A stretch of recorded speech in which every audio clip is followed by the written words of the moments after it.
Assalamualaikum warahmatullahi wabarakatuh.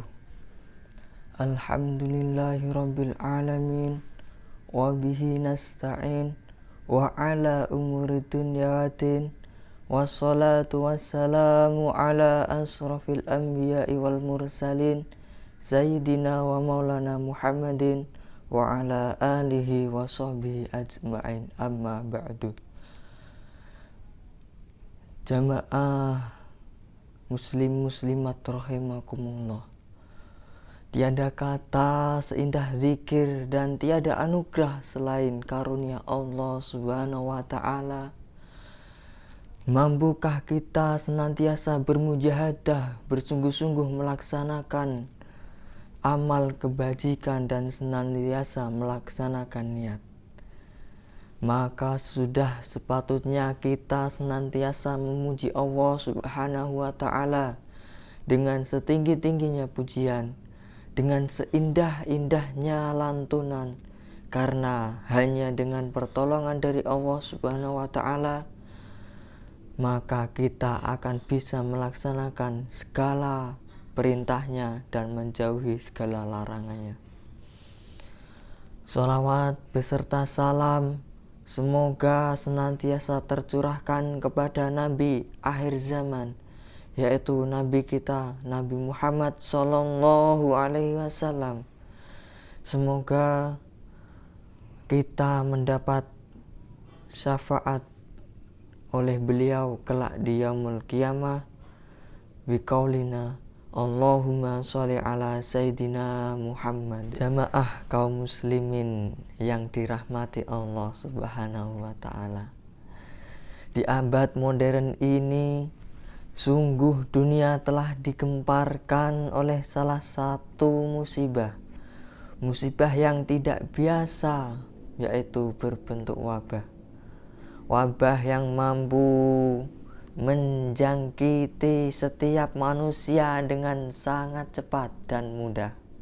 Wabah yang membuat seorang tak dapat beraktivitas leluasa keluar rumah, dan wabah yang dengan sangat cepat menyebar, yaitu wabah corona atau COVID-19 yang dalam hitungan bulan telah merenggut banyak nyawa di seluruh dunia. Bahkan pada suatu kesempatan dalam satu hari 1.000 orang menjadi korban jiwa dari ganasnya virus ini. Kita tidak pernah mengharapkan musibah ini terjadi, meskipun sungguh pada hakikatnya semua ini terjadi atas izin Allah Subhanahu wa taala.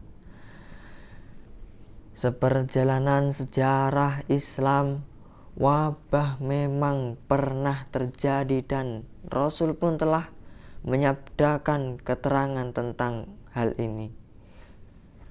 Ta'un, demikianlah istilah yang mewakili wabah dahsyat yang terjadi di masa itu. Maka tak pernah kita merasa bimbang dan resah. Tak usah merasakannya. Jalani saja semua ini dengan berbagai ikhtiar dan persiapan mampu kita lakukan. Dan hasilnya kita serahkan semuanya pada Allah Subhanahu wa taala. Yakinlah bahwa setiap hal yang terjadi adalah yang terbaik bagi kita. Wabah adalah ujian dari Allah Subhanahu wa taala. Hal ini adalah sebagai sebuah sunatullah tentang lika-liku kehidupan. Pastinya akan ada banyak hikmah yang tersirat. Salah satunya adalah sebagai manusia, sungguh kita tidak ada apa-apanya di hadapan pencipta alam semesta. Dan hanya kepada Allah, Zat yang maha kuat, maha esa lagi maha perkasa. Semoga kelemahan kita disadarkan, karena hanya Allah Subhanahu wa taala salah satunya, satu-satunya yang dapat menolong atas segala kelemahan dan kekurangan kita. Jamaah kaum muslimin yang dirahmati Allah, sikap terbaik seseorang muslim manakala musibah wabah melanda adalah selain senantiasa berusaha menjaga kesehatan dengan segala daya upaya, senantiasa berdoa mengharap perlindungan dari Allah Subhanahu wa taala, juga senantiasa menjalankan pola hidup hemat dan tak melupakan sedekah. Ini adalah salah satu metode terbaik dalam menghadapi kondisi tersebut. Terkhusus lagi pada sikap berhemat dan bersedekah. Karena pada tahap wabah menjadi pandemi sangat mengkhawatirkan. Dengan berhemat dan bersedekah dapat mengurangi tingkat kesulitan yang ada, menciptakan kemaslahatan serta mengurangi kemadharatan, terutama kesulitan pada ranah ekonomi yang tidak semua orang mampu menghadapinya. Ada kemungkinan harga akan meroket, ketersediaan beberapa kebutuhan akan mulai langka dikarenakan suplai di pasaran terhambat. Belum lagi tindakan tak bermoral oleh para pelaku kejahatan berupa penimbunan. Kesempatan dari monopoli pada keadaan yang sulit, disitulah urgensi penghematan dan sedekah dalam kondisi yang mungkin tidak mudah. Dan disinilah peran dari pengoptimalan aplikasi dari nilai-nilai ekonomi syariah. Pada saat wabah melanda, tak perlu jugalah melakukan tindakan irasional dengan tindakan konsumsi yang berlebihan. Ini sangat jauh dari sikap seorang muslim. Apalagi dengan melakukan panic buying tanpa lagi melihat kebutuhan mendasar dan hal pokok yang menyertakan dengan logika yang sesuai, yang justru di kemudian hari tindakan tersebut tidak memberikan manfaat bagi pelakunya, hanya menyebabkan ketidakbergunaan dan pembuangan dari suatu pembelian yang berlebihan, tidak digunakan sama sekali, atau mubazir.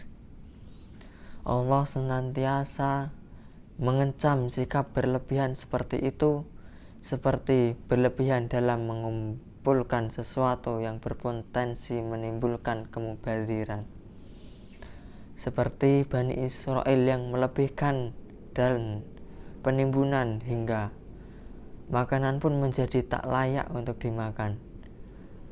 Mubazir, padahal Allah Subhanahu wa ta'ala sudah mencukupkan rizki bagi Bani Israel dan dari setiap hari-harinya. Jamaah kaum muslimin yang dirahmati Allah, Ibnu Jauzi menjelaskan tentang definisi mubazir. Beliau mengatakan, membelanjakan harta di luar kebutuhan yang dibenarkan. Sedangkan dalam penjelasan fatwa MUI, tabzir yaitu menyia-nyiakan barang atau harta yang masih bisa dimanfaatkan menurut ketentuan syar'i ataupun kebiasaan umum di masyarakat. Maka mengutip kedua definisi tersebut, kita dapat memahami tabzir yaitu sebagai sikap membelanjakan, mengkonsumsi harta secara berlebihan di luar kebutuhan, serta menyia-nyiakan barang atau harta yang masih bermanfaat dan tidak mengoptimalkannya. Maka pantaslah jika sifat mubazir hanya akan menghasilkan sesuatu yang sia-sia, tidak memberikan banyak arti dan tidak akan pernah memberikan manfaat apapun. Buruk rupanya sifat ini hingga Allah Subhanahu wa ta'ala mengumpamakan para pelakunya sebagai saudara-saudara syaitan. A'udzubillahi minasyaitonirrajim. Bismillahirrahmanirrahim.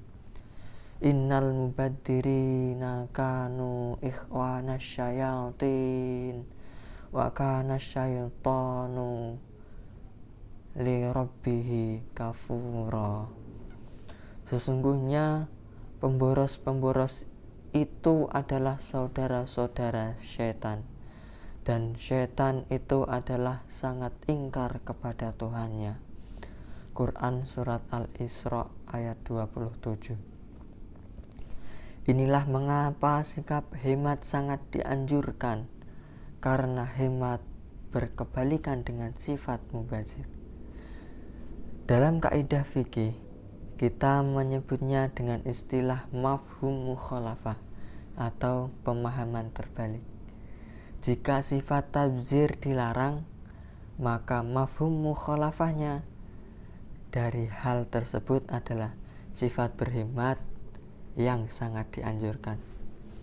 Kezaliman pun terjadi pada perilaku hemat dan berlaku konteks pelarangan menjauhkan diri dari segala bentuk kemubaziran. Demikian kultum yang dapat saya sampaikan. Apabila banyak kesalahan, saya mengucapkan minta maaf yang sebesar-besarnya. Wassalamualaikum warahmatullahi wabarakatuh.